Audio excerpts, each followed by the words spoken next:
दोस्तों, मैं last class में आप लोगों को अफ्रीका कॉन्टिनेंट पूरा करा चुका हूं और आज के सेशन में हम लोग नॉर्थ अमेरिका कॉन्टिनेंट को पढ़ने वाले हैं जो हमारा नेक्स्ट कॉन्टिनेंट है। ओके, सीक्वेंस ऊपर नीचे हो सकता है लेकिन टॉपिक हमें सारे ही कवर करने हैं। तो आज का जो सेशन है वो हमारा नॉर्थ अमेरिका कॉन्टिनेंट को लेकर है। ओके, तो चलिए जी, बिना किसी देरी के मुद्दे की बात पर आते हैं। देखो ध्यान से सामने, नॉर्थ अमेरिका कॉन्टिनेंट।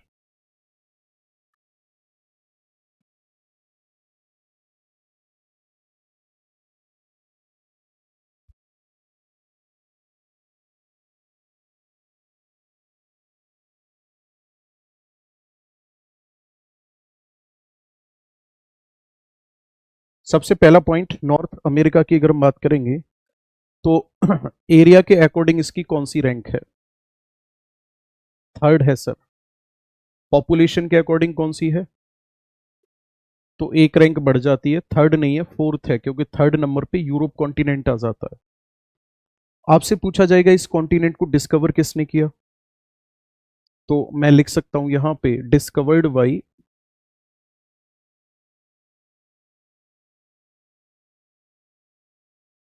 कोलंबस, है ना। इसकी खोज किसने की थी?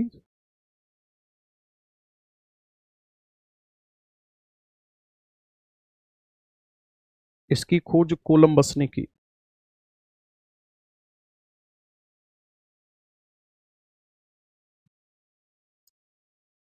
और कोलंबस ने इसको डिस्कवर करने के बाद क्या कहा था? कोलंबस ने इसको नाम दिया था the continent of new world, यानी कि नई धरती का महाद्वीप। ओके, नई विश्व का महाद्वीप।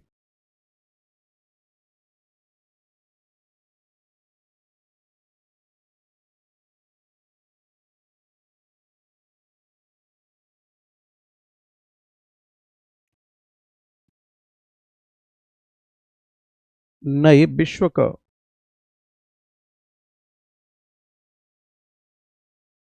महाद्वीप नाम दिया गया। नॉर्थ अमेरिका कॉन्टिनेंट के एकदम साउथ में जब हम जाएंगे तो यहां पे एक इस्थमस पड़ती है जिसका नाम है पनामा इस्थमस।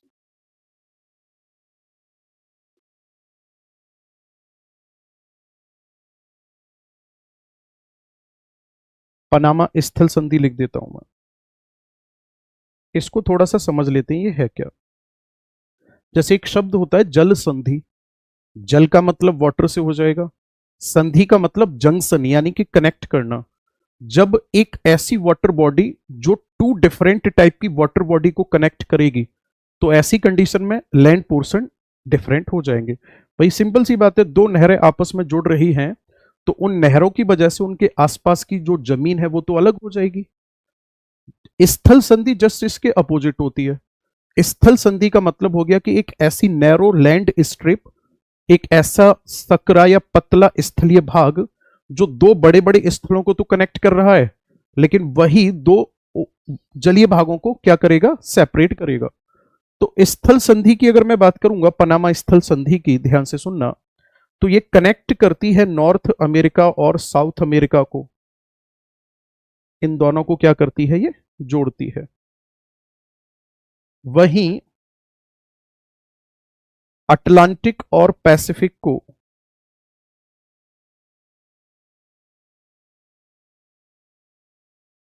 अलग करती है।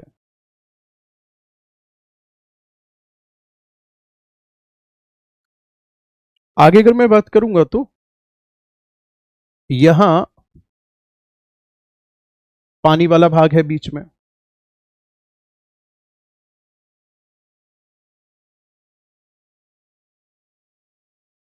बीच में जो पानी वाला भाग है ना, ये तो देखो अलास्का है, नॉर्थ अमेरिका कॉन्टिनेंट का पार्ट हो गया। और यहां पे पड़ता है फिर रसिया जो एशिया कॉन्टिनेंट का पार्ट है। इन दोनों के बीच में एक जल संधि है जिसका नाम है बेरिंग स्ट्रेट। क्या नाम है इसका? Bearing straight. इन दोनों के बीच में एक जल संधि है जिसका नाम है बेरिंग जल संधि।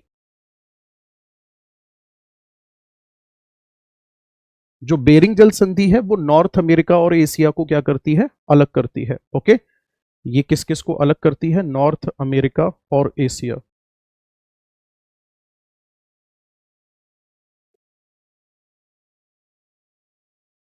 इन दोनों को अलग करती है। ठीक है मेरे प्यारे साथियों, चलो आगे बढ़ते हैं। अब देखो ध्यान से, एक कमेंट कर रहा है क्लास रिकॉर्डेड है। हाँ बेटा रिकॉर्डेड क्लास है ना। 850 मेगापिक्सल के कैमरा से पूरी रात रिकॉर्ड किया मैंने ये क्लास, तब तुझे पढ़ाने आ रहा हूं।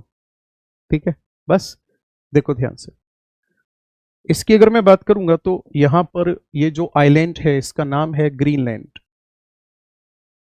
पिछली क्लासों में जब आप लोगों के कमेंट पढ़ने बंद कर दिए, अननेसेसरी कमेंट, तो अब तुम्हें लग रहा है कि क्लास रिकॉर्ड है। वेरी गुड, ये है ग्रीनलैंड।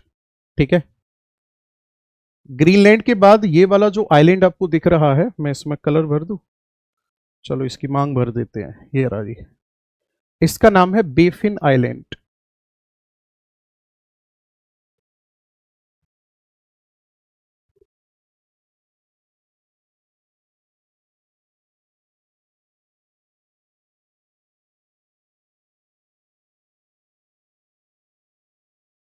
बेफिन आइलैंड,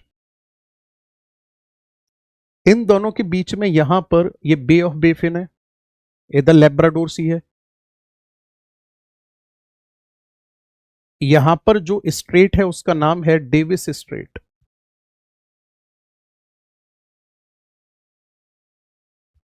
ठीक है, ये हडसन की खाड़ी हो गई, और एक जल संधि यहां पर है, इसका नाम है हडसन स्ट्रेट।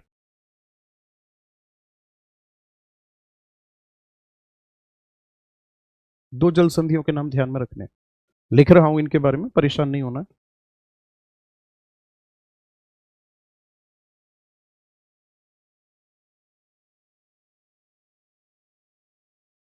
डेविस स्ट्रेट,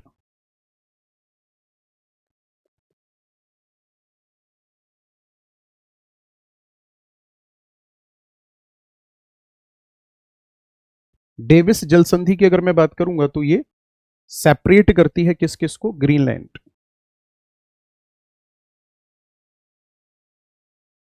और बेफिन आइलैंड को। ठीक है, और कनेक्ट किसको किससे करेगी,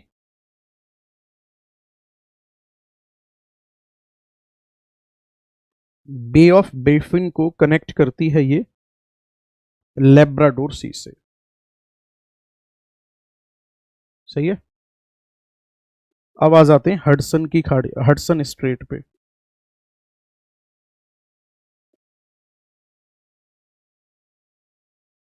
ये सेपरेट करेगी किसको किससे, बेफिन आइलैंड को सेपरेट करती है किससे, अनगावा पेनिनसुला से।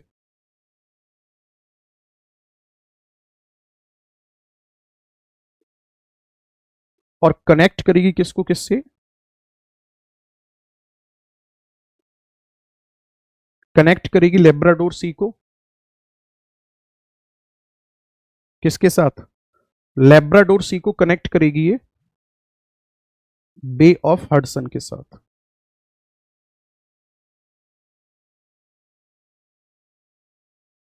ठीक है जी, ये जल संधियां हैं जो आप लोगों को ध्यान में रखनी है, नॉर्थ अमेरिका से रिलेटेड, एग्जाम में कई बार पूछ लेता है। 2 मिनट का टाइम है आपके पास, जल्दी से नोट कर देंगे फिर आगे बढ़ते हैं।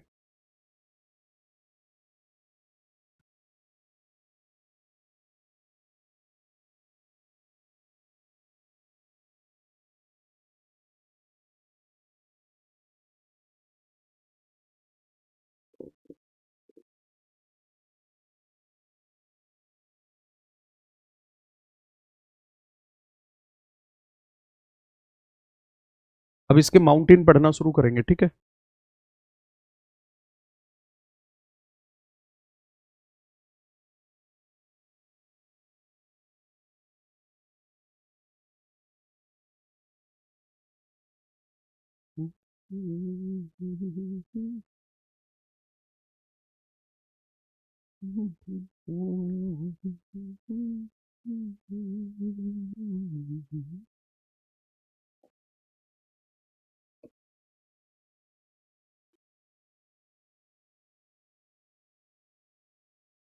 देखो ध्यान से, यहां के माउंटेन की अगर मैं बात करूंगा तो सबसे पहले यहां पे एक माउंटेन है, ये इधर एक माउंटेन फैला हुआ है, इस माउंटेन का नाम है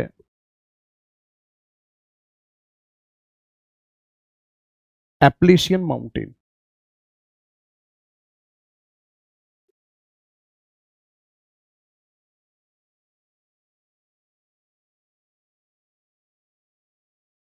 अपलेशियन पर्वत नाम है इसका।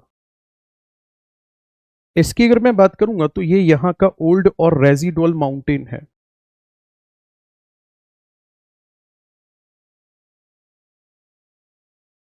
अपशिष्ट पर्वत है, हमारे अरावली की तरह घिसा पिटा पर्वत है।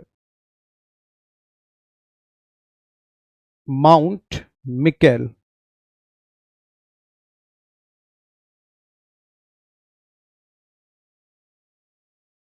माउंट मिकेल यहां की मुख्य चोटी है।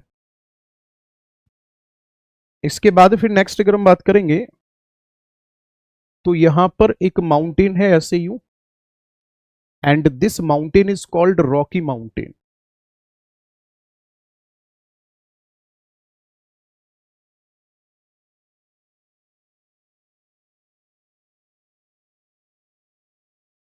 रॉकी माउंटेन की अगर मैं बात करूंगा तो ये है एक वॉल्केनिक फोल्डिंग माउंटेन।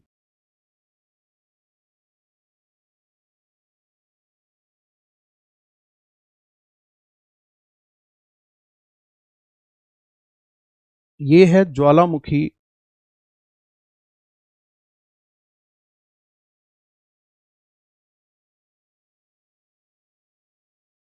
ये ज्वालामुखी मोड़दार पर्वत है। ठीक है, अगर लेंथ पूछी जाती है इसकी कितनी है तो आपका आंसर होगा, इसकी जो लेंथ है वो लगभग 4800 किलोमीटर लंबाई है इसकी।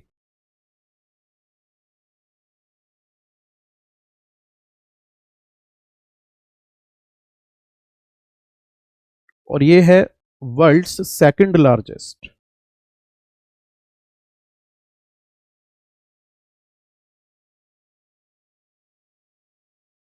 वर्ल्ड्स सेकंड लार्जेस्ट माउंटेन है। ये है विश्व का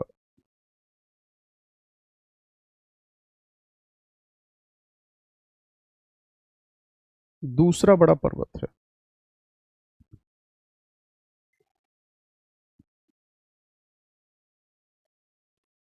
एक माउंटेन यहां पे है, एक माउंटेन यहां पे है ये। ठीक है, ऊपर की तरफ जो माउंटेन है इसे कहा जाता है ब्रूक्स रेंज।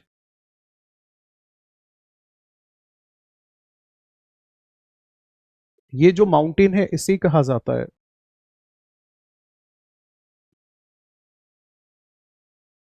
Alaska range. ठीक है, और इन दोनों के बीच में यहां पे एक घाटी है, इस घाटी का नाम मैं इधर नीचे लिख देता हूं। इस घाटी को कहा जाता है युकान वैली।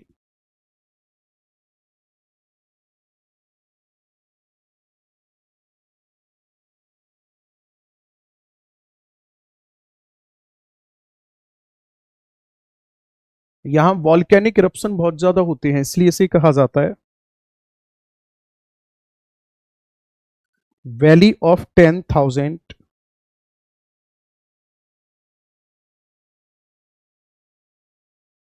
स्मोक।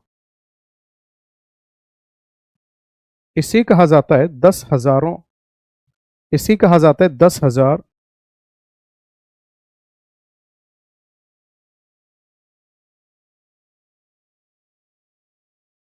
द्वारों की घाटी। ठीक है, पूरा नोट करेंगे जल्दी फिर आगे बढ़ते हैं।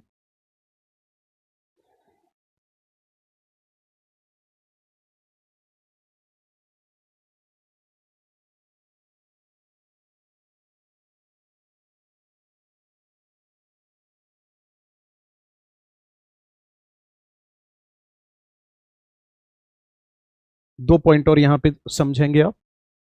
देखो, रॉकी माउंटेन की सबसे ऊंची चोटी जो है उसका नाम है माउंट अल्बर्ट।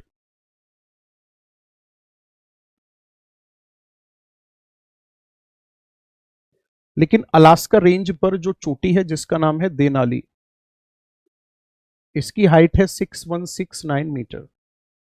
ये पूरे नॉर्थ अमेरिका की सबसे ऊंची चोटी है। ठीक है, मैं लिख रहा हूं यहां, highest peak of north America is mount Denali.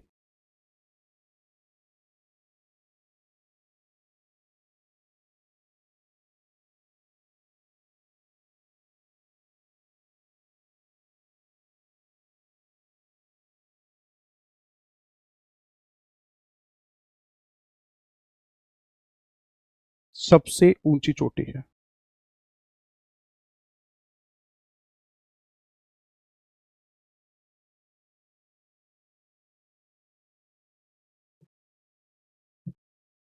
ठीक है, कोर्स कब तक कंप्लीट हो जाएगा? भाई सब लगे पड़े हैं, आपको पता है जितनी ज्यादा से ज्यादा क्लास हो सकती है सारी क्लासों में लगे पड़े हैं। ये मत सोचो कि कितना रह गया है, ये सोचो कि कितनी जल्दी आप इसको रिवाइज करके तैयार कर लो।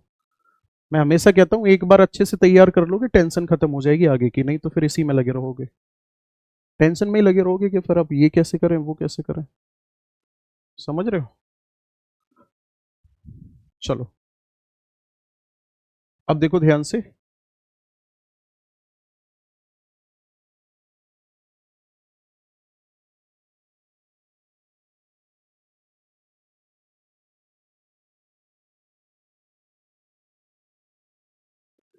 यहाँ पे ना कुछ माउंटेन है, अब और माउंटेन आएंगे यहाँ पे, जैसे यूं एक आएगा कोस्टल रेंज,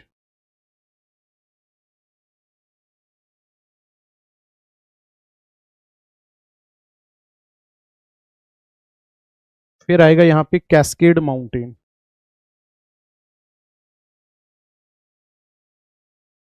फिर आएगा एक यहाँ पे शेरा नेवादा,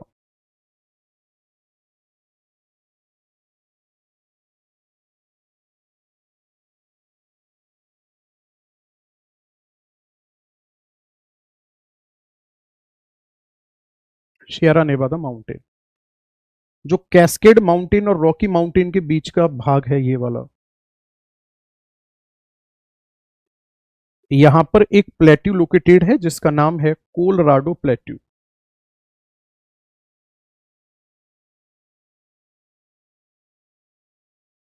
ठीक है, कौन सा पठार है ये? कोलोराडो का पठार है।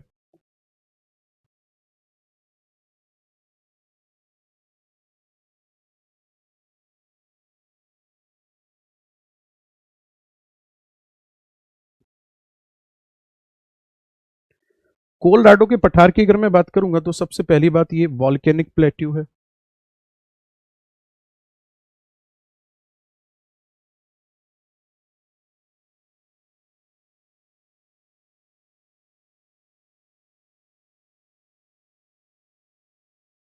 ये ज्वालामुखी पठार है। ठीक है, यहां पर ब्लैक सॉइल पाई जाती है।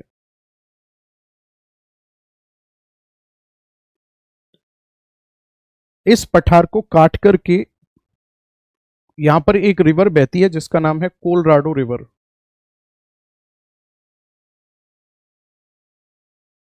और कोलोराडो रिवर इस वाले क्षेत्र को काट करके, जो मैंने जैसे आपको इंडियन ज्योग्राफी में बताया होगा, क्या नाम है, इंडियन ज्योग्राफी में मैंने आपको एक्सप्लेन किया था, world's largest canyon, Grand Canyon, वो यहीं पे है। Colorado river formed Grand canyon.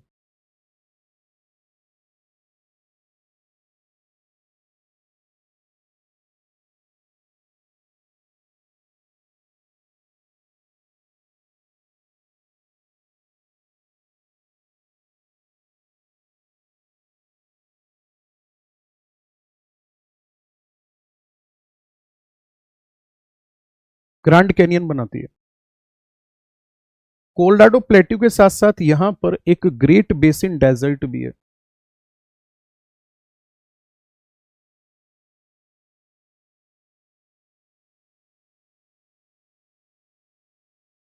क्या है यहां पर?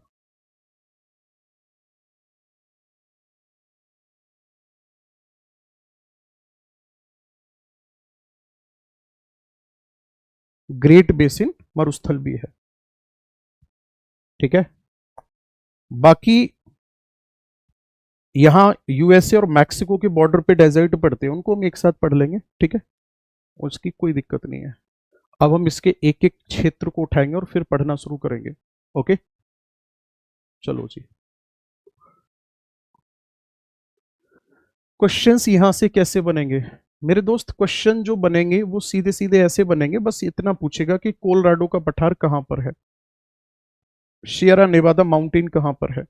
बहुत बेसिक से क्वेश्चंस बनते हैं, बट ऐसा होगा नहीं कि डायरेक्ट हम लोग याद कर लेंगे इन फैक्ट को, तो थोड़ा सा रिलेट करके पढ़ना पड़ेगा। समझ रहे हो मेरी बात को? सबसे पहले इस वाले क्षेत्र की बात करते हैं। इस वाले क्षेत्र की अगर हम बात करेंगे तो ये बेसिकली यूएसए का एक स्टेट है। नाम क्या है इसका? अलास्का। अलास्का की अगर मैं बात करूंगा तो ये है स्टेट ऑफ यूएसए।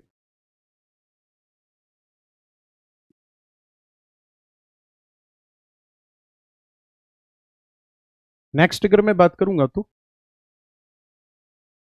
अलास्का किस लिए जाना जाता है, तो यहां पर ट्राइब रहती है जिसका नाम है एस्किमो।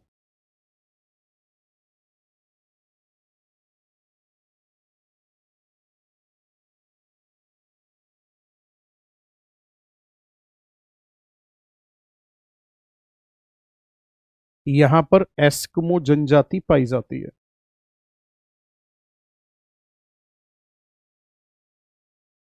ठीक है, एस्किमो की अगर मैं बात करूंगा तो इनका जो हाउस होता है उसे क्या कहा जाता है? इग्लू कहलाता है। इनकी जो बोट होती है उसे क्या कहा जाता है? कयाक कहा जाता है। इनके जो वेपन होते हैं, हथियार जो होते हैं, उसे क्या कहा जाता है? हारपून कहा जाता है। बाकी यहां अलास्का में क्या फेमस है? अलास्का में एक चीज और फेमस है जिसे कहा जाता है परमाफ्रॉस्ट।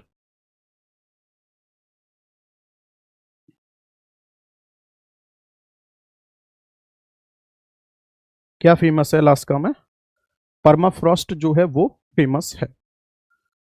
परमाफ्रॉस्ट अब होता क्या है एक्चुअल में? है क्या ऐसे क्षेत्र जहां पर विंटर सीजन बहुत लंबे समय तक चलते हैं, तो ऐसे क्षेत्रों में होता क्या है, मिट्टी के नीचे, मिट्टी के नीचे बर्फ जम जाती है। ऊपर से देखने में वो एकदम ऐसा लगेगा आपको जैसे बिल्कुल नॉर्मल, जैसे हमारे यहाँ पे एज यूजुअल लैंड पोर्शन होता है वैसे ही है, लेकिन मिट्टी के अंदर बर्फ जमी हुई है। अब दोस्तों उस बर्फ का फायदा या नुकसान है यहाँ की, अगर हम इकोलॉजिकल सिस्टम को देखेंगे तो उस बर्फ का सबसे बड़ा फायदा ये मिलता है कि उस बर्फ में जो ऑर्गेनिक सब्सटेंस है वो पूरी की पूरी तरह से कंजर्व रहते हैं, वो उनका डिकम्पोजिशन नहीं हो पाता।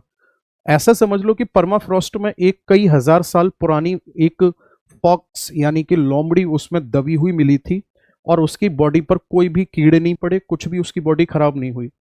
अब आप सोचकर देखो, अगर उसकी बॉडी खराब होती, वहां पे परमाफ्रॉस्ट नहीं होता, उसकी बॉडी खराब होती, तो खराब होने पर कार्बन रिलीज होता। तो एटमॉस्फेयर में कार्बन की मात्रा को कहीं ना कहीं परमाफ्रॉस्ट ने क्या कर दिया? कम कर दिया।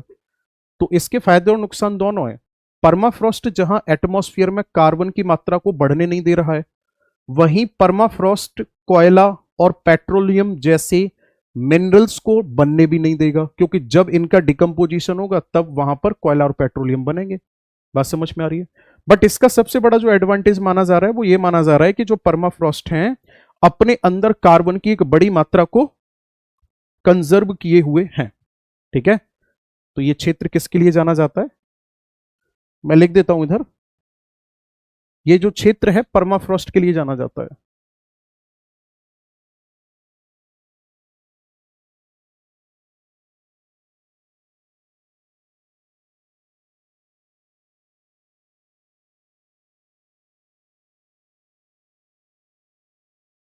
और परमाफ्रॉस्ट क्या होते हैं?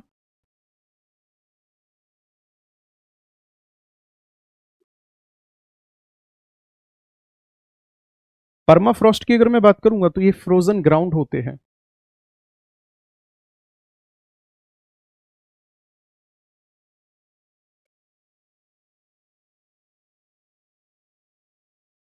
ये जमी हुई भूमि होती है।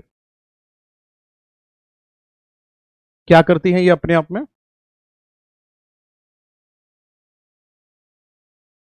Absorb huge amount of carbon,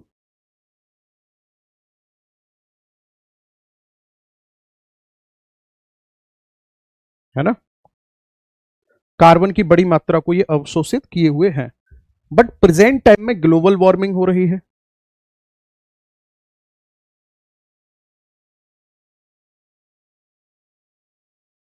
इस ग्लोबल वार्मिंग की वजह से परमाफ्रॉस्ट क्या कर रहे हैं?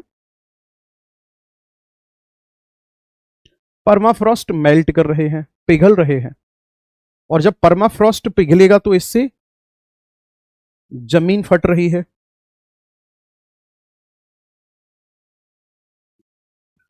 और कार्बन बढ़ रहा है।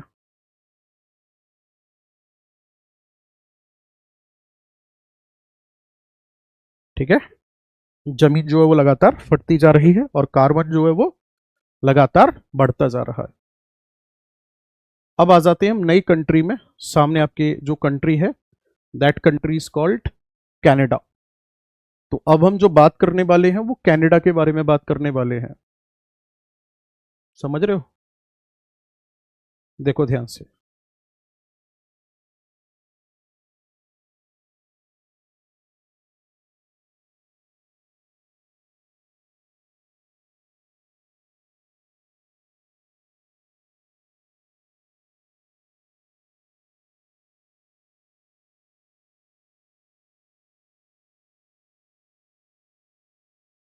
अच्छा, इसके नीचे कौन सा कंट्री है?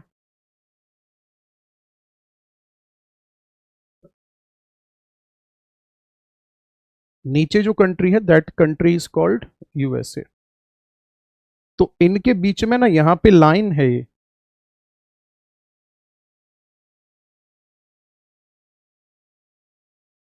और इस लाइन को क्या कहा जाता है? 49 डिग्री पैरेलल लाइन।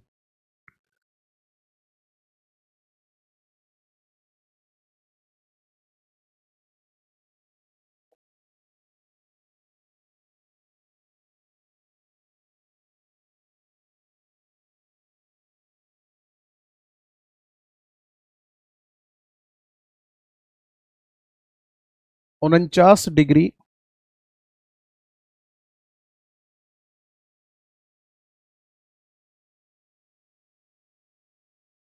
समांतर रेखा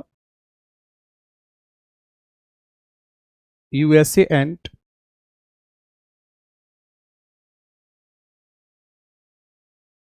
कनाडा को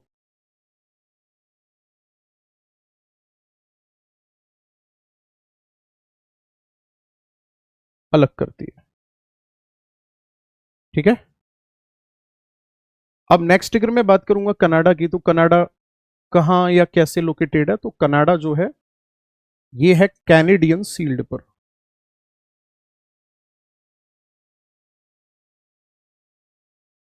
है ना। किस पर लोकेटेड है? कैनेडियन सील्ड पर लोकेटेड है। और जो कैनेडियन सील्ड है ये जानी जाती है किसके लिए? हाई रिजर्व ऑफ मिनरल्स के लिए जानी जाती है। यानी कि यहां पर बड़ी मात्रा में मिनरल्स का रिजर्व देखने को मिलता है।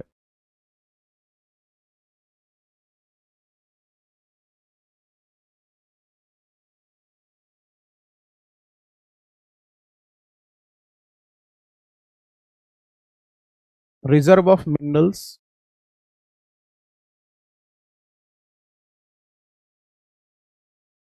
Highly found. यहां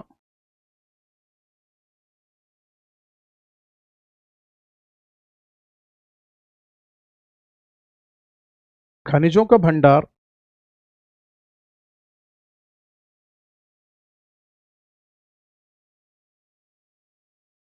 अधिक पाया जाता है। ठीक है, यहां पर कौन कौन से मिनरल्स देखने को मिलते हैं? आयरन ओर है, कॉपर है, गोल्ड है, मैग्नीज है, ये सभी देखने को मिलते हैं। और अगर आपसे पूछता है कि सील्ड क्या है, एक बच्चा कमेंट करके पूछ रहा है सील्ड है क्या? सील्ड का मतलब होता है बड़ा प्लेट्यू।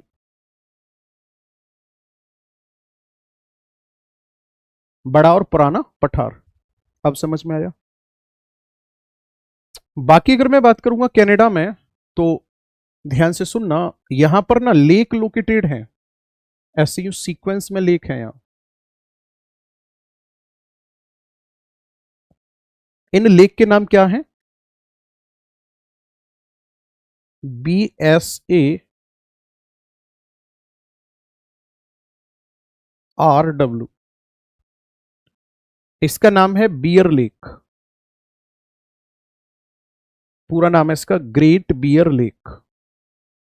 फिर आती है ग्रेट स्लैब लेक, सीक्वेंस में लिख रहा हूं मैं इनको। फिर है अथाबस्का लेक। एक आती है रेंडियर लेक। लास्ट में आती है वेनपेग लेक। ये टोटल 5 झीलें एकदम सीक्वेंस में है यहां पे। और इन झीलों में ये मिनरल्स भी पाए जाते हैं, याद रखना। इन झीलों में क्या पाए जाते हैं? ये मिनरल्स पाए जाते हैं। बाकी अगर मैं बात करूंगा तो ध्यान से सुनेंगे मेरी बात को। ये किस लिए फेमस है कनाडा? कनाडा फेमस है न्यूज प्रिंट के लिए। यहां बनाया जाता है अखबारी कागज।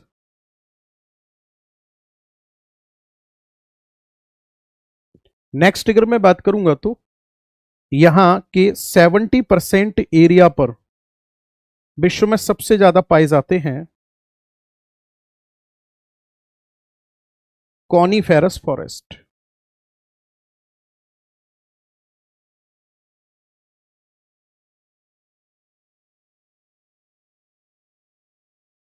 यहां पर शंकुधारी वन पाए जाते हैं।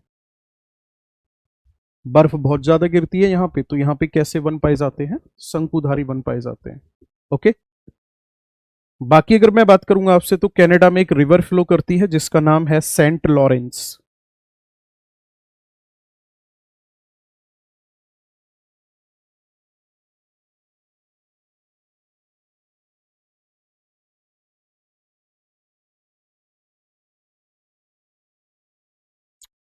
बनाओ फटाफट से।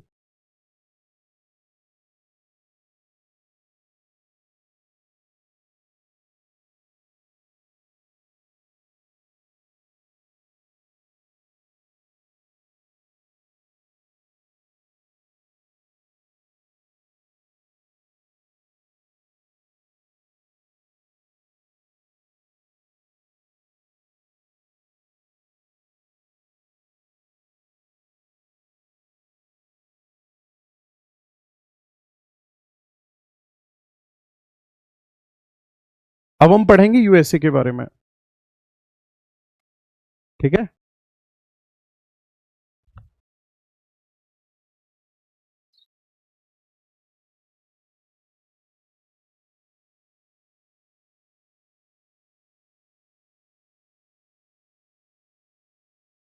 United state of America.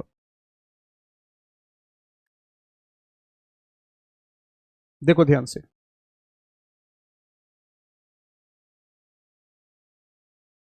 Capital क्या है इसकी?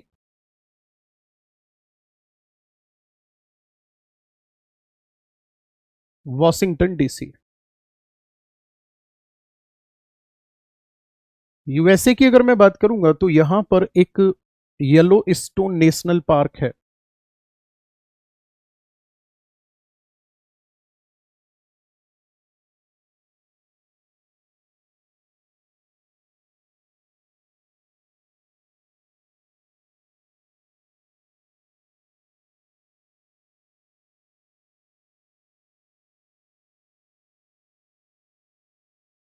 और ये यूएसए के पश्चिमी भाग में आता है। पूरा का पूरा क्षेत्र ऐसा है जहां पर बहुत सारे वॉल्केनोज लोकेटेड हैं। ठीक है ना? मैं लिख देता हूं यहां पे, ये किसके लिए जाना जाता है। यहां पर वॉल्केनोज हैं, volcanoes and geyser fount. Geyser का मतलब गर्म जल के स्रोत, मतलब अरे मतलब ये जमीन में से गर्म पानी खुद ब खुद बाहर निकल कर आ रहा हो, जैसे हमारे हिमाचल प्रदेश के मणिकरण साहिब टेम्पल जो है वहां पर गर्म पानी अपने आप बाहर की तरफ निकल कर आ रहा है। नेक्स्ट अगर मैं बात करूंगा तो यहां पे व्हाइट फॉरेस्ट माउंटेन है। माउंटेन का नाम है ये।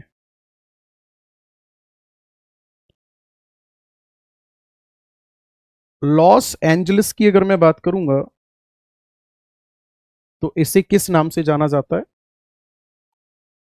इसे कहा जाता है सर हॉलीवुड सिटी। ठीक है। और रिसेंटली यहां पे क्या हुआ था? फायर लगी थी यहां पे, आग से प्रभावित हुआ ये।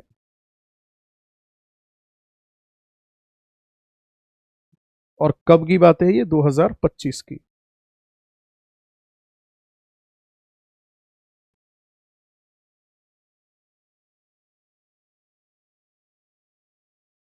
कैलिफोर्निया में है, यहां पर एक स्थान है जिसे डेथ वैली कहा जाता है, जिसे मृत घाटी कहा जाता है। और यहां पर विश्व का सबसे ज्यादा तापमान आंकलित किया गया है, जो लगभग 63 के आसपास रहा था।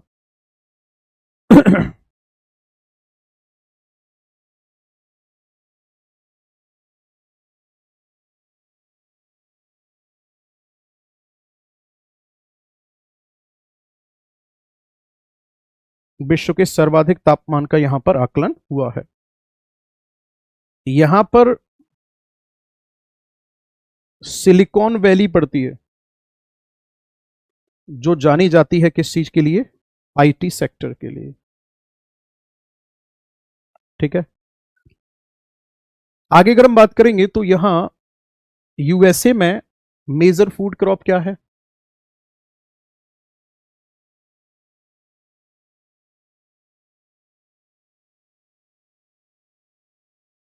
वो है जी मेज, यानी कि मक्का।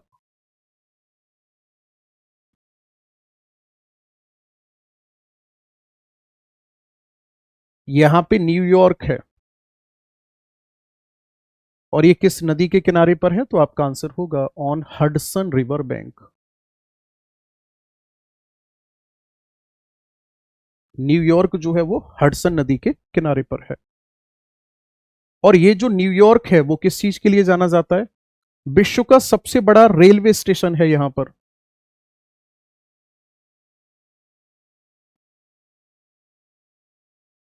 वर्ल्ड्स लार्जेस्ट रेलवे स्टेशन है। और नाम क्या है उसका? Grand terminal.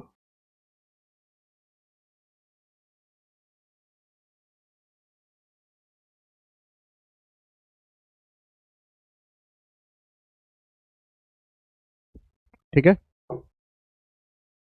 बाकी यहाँ पे ऊंची ऊंची बिल्डिंग्स हैं जिनको स्काई स्काइपर्स यानी गगनचुंबी इमारत के नाम से जाना जाता है।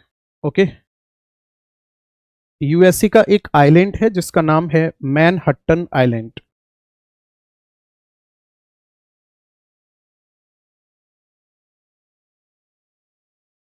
यहां पर, या सीधा सीधा आप डायरेक्ट ऐसे लिख लो कि जो यूएसए है, यूएसए में वर्ल्ड बैंक और यूएनओ का हेड ऑफिस है।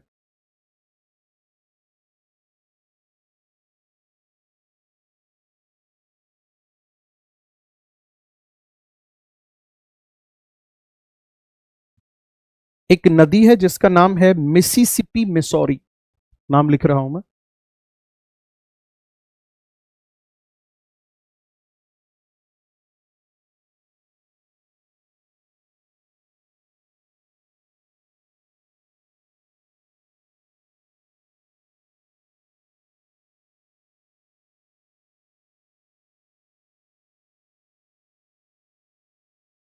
इस नदी की अगर मैं बात करूंगा तो ये नदी जो है लॉन्गेस्ट है,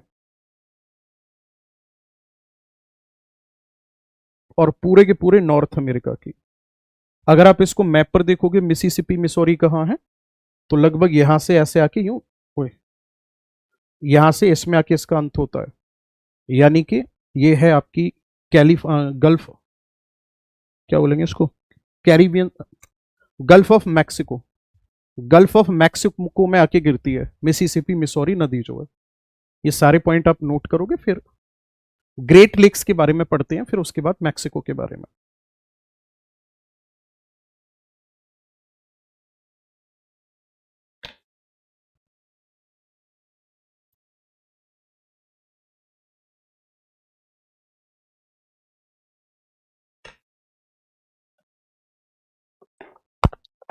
ओहो,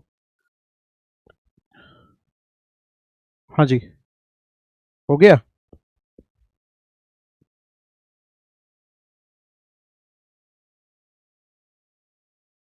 देखो,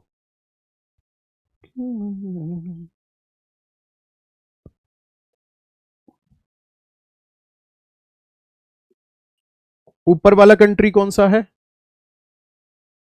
कनाडा। नीचे वाला कंट्री कौन सा है, यूएसए। इन दोनों के बॉर्डर पे यहां पे कुछ झीलें हैं, ठीक है। S H O M E, total 5 झीलें हैं ये, ठीक है। कितनी झीलें हैं टोटल, 5।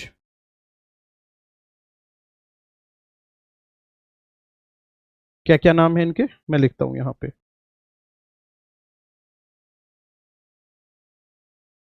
इनको ग्रेट लेक्स के नाम से जाना जाता है।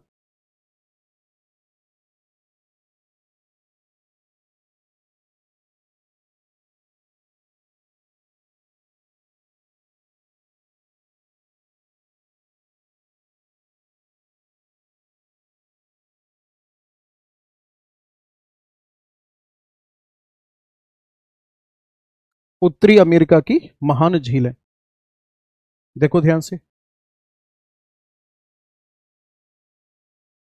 इसमें आती है superior lake,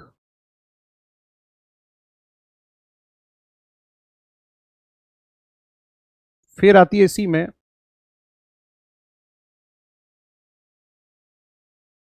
Huron lake,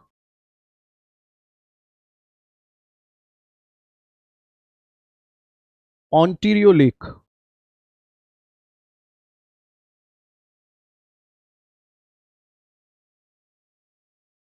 Michigan lake,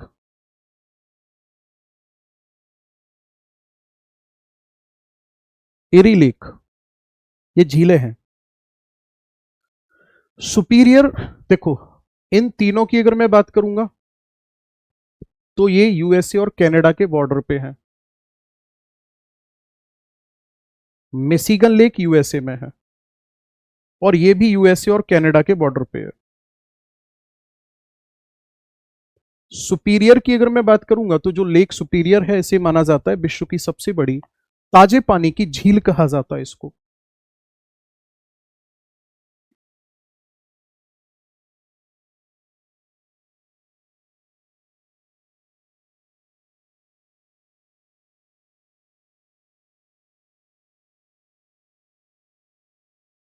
Michigan lake के किनारे पर है, मैं लिख देता हूं यहां पर, ऑन बैंक शिकागो।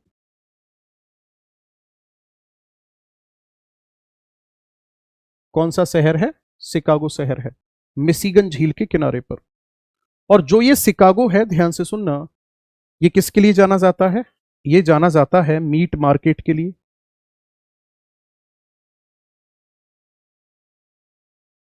और यहां पर है एक रेलवे जंक्शन,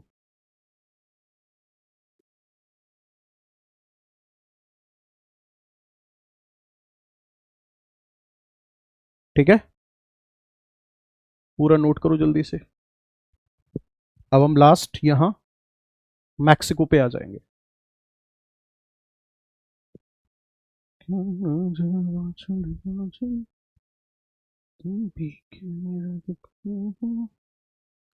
और बताओ, जिंदगी कैसी कट रही है, ऐसी फीलिंग तो नहीं आती कभी कभी ये दुख खत्म काहे नहीं होता है बे। हम्म, चलिए आगे बढ़ते हैं। मैक्सिको, वो डोंकी मूवी देखिए, डोंकी है डंकी क्या बोलेंगे उसको, वो इस बॉर्डर से ही तो होता है, मैक्सिको से यूएसए की तरफ जाते हैं, शाहरुख खान की जो मूवी है। मैक्सिको की अगर मैं बात करूंगा तो ये पूरा का पूरा जो एक देश है ना, एक लेक के ऊपर बसा हुआ है, ठीक है। सेटलमेंट यहां किसके ऊपर हुआ है?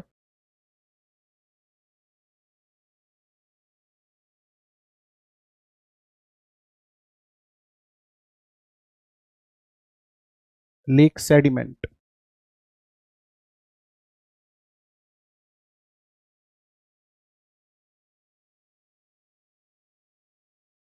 ये एक झील के मलबे पर बसा हुआ है।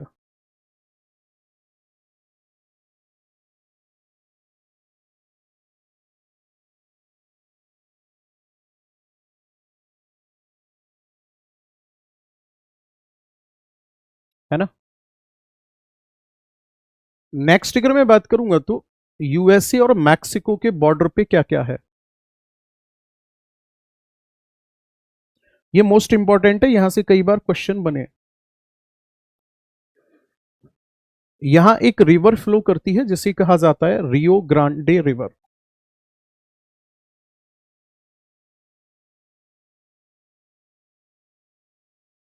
बाकी बॉर्डर पे सोनोरन डेजर्ट है,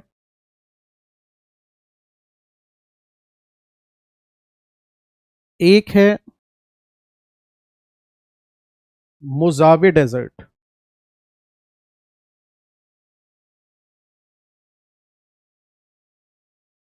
ठीक है। एक तो है मोजावे डेजर्ट,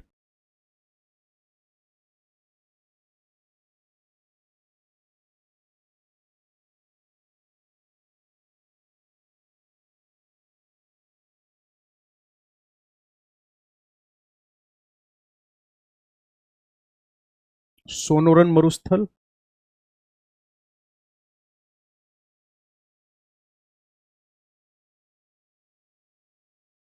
रियो ग्रांडे नदी।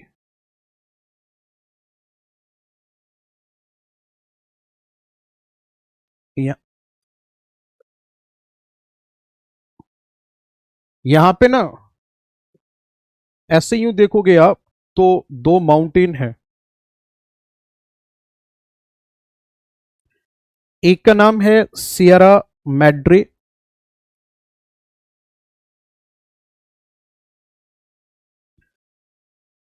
और एक का नाम है सियरा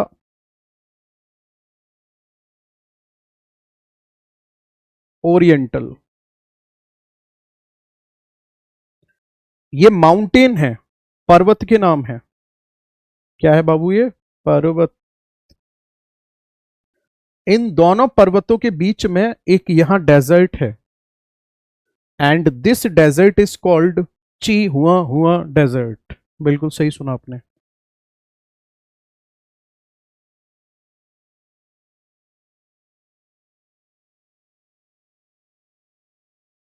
क्या नाम है इसका? इसका नाम है सर ची हुआ हुआ मरुस्थल।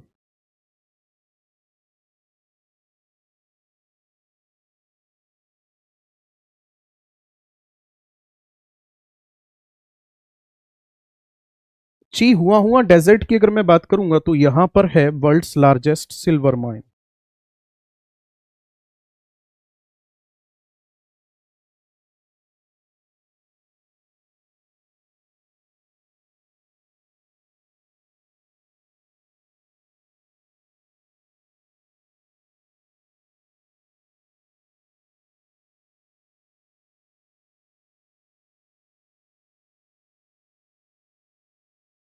विश्व की सबसे बड़ी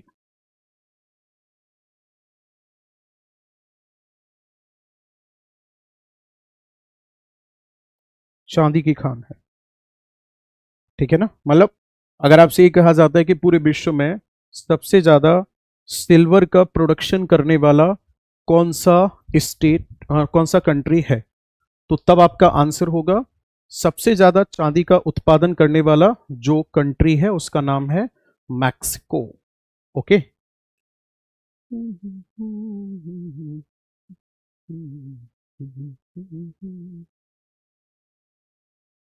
इतना आपने पढ़ना है इस पूरे के पूरे कॉन्टिनेंट में। हाँ, बाकी एक पॉइंट और रह गया यहाँ पे, जो ग्रासलैंड्स हैं।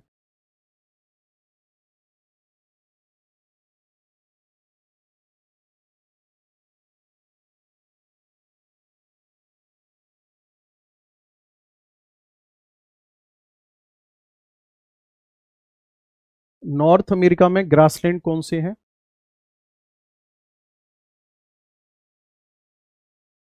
तो यहाँ पे सब ट्रॉपिकल ग्रासलैंड पाए जाते हैं।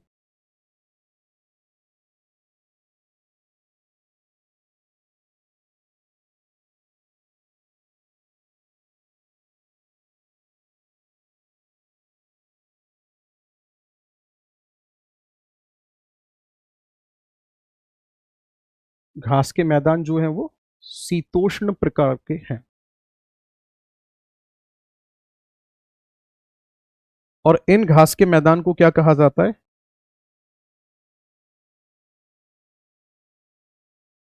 प्रियरी ग्रासलैंड कहा जाता है।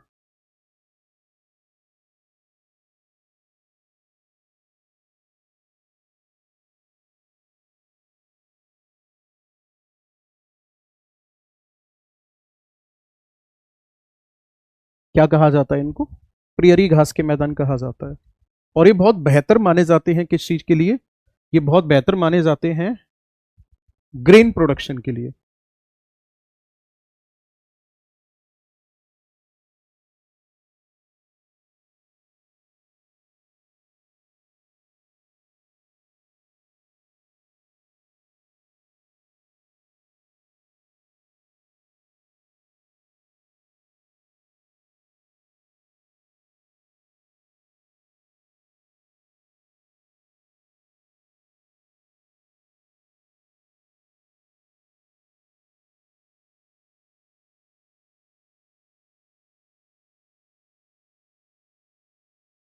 एक विंड का नाम याद आ रहा होगा आपको, चिनूक विंड, जो यहां पे चलती है।